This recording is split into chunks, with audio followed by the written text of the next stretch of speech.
आप लोग को पता होगा कि सर्वाधिक लंबी तटरेखा वाला जो राज्य है वो गुजरात है, यानी कि सबसे लंबी कोस्टल एरिया जो है गुजरात राज्य की है।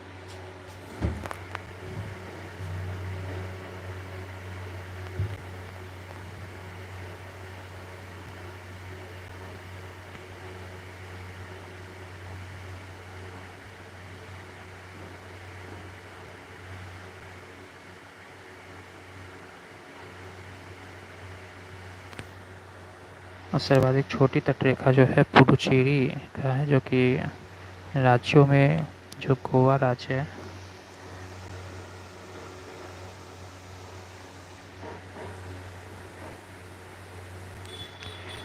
भारत में 7,516.6 किलोमीटर की तटरेखा का कुल लंबाई है, जिसमें मुख्य भूमि से दूर कुल तट की लंबाई 2,094 किलोमीटर और तटीय सीमा में पूर्व में बंगाल की खाड़ी, पश्चिम में अरब सागर और दक्षिण में हिंद महासागर।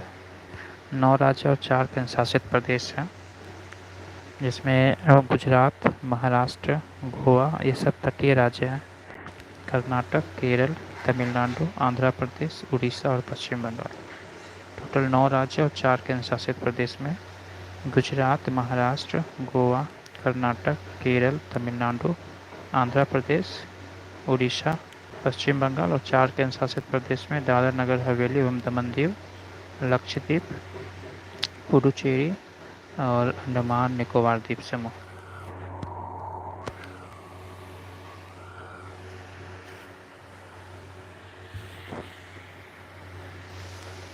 आप मैप से भी देख सकते हैं भारत का तटीय राज्य, जिसमें गुजरात है, महाराष्ट्र है। गुजरात की तटरेखा सबसे लंबी है, महाराष्ट्र है, गोवा, कर्नाटक, केरल,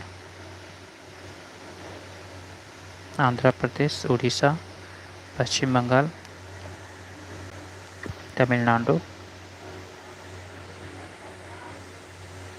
अंतःस्थल से सागर की ओर निकलने वाली भागों को मिलाने वाली सीधी रेखा क्षेत्रीय सागर में किसी भी देश का प्रादेशिक जल क्षेत्र होता है और अनन्य आर्थिक क्षेत्र में किसी भी देश की आधार रेखा से 200 समुद्री मील तक की जल क्षेत्र है।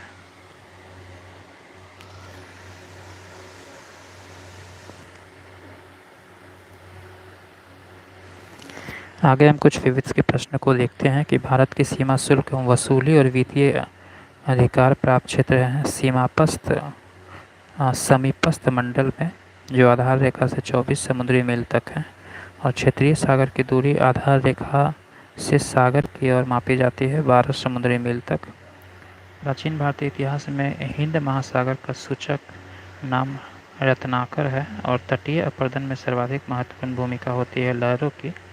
भारत का औसत समुद्र तल मापा जाता है चेन्नई तट से, और चेराबाड़ी ग्लेशियर के पिघलने के परिणाम स्वरूप जिस झील का निर्माण हुआ है वो गांधी सरोवर झील। स्थलीय भाग एवं आधार रेखा के मध्य सागरीय जल को आंतरिक जल कहा जाता है।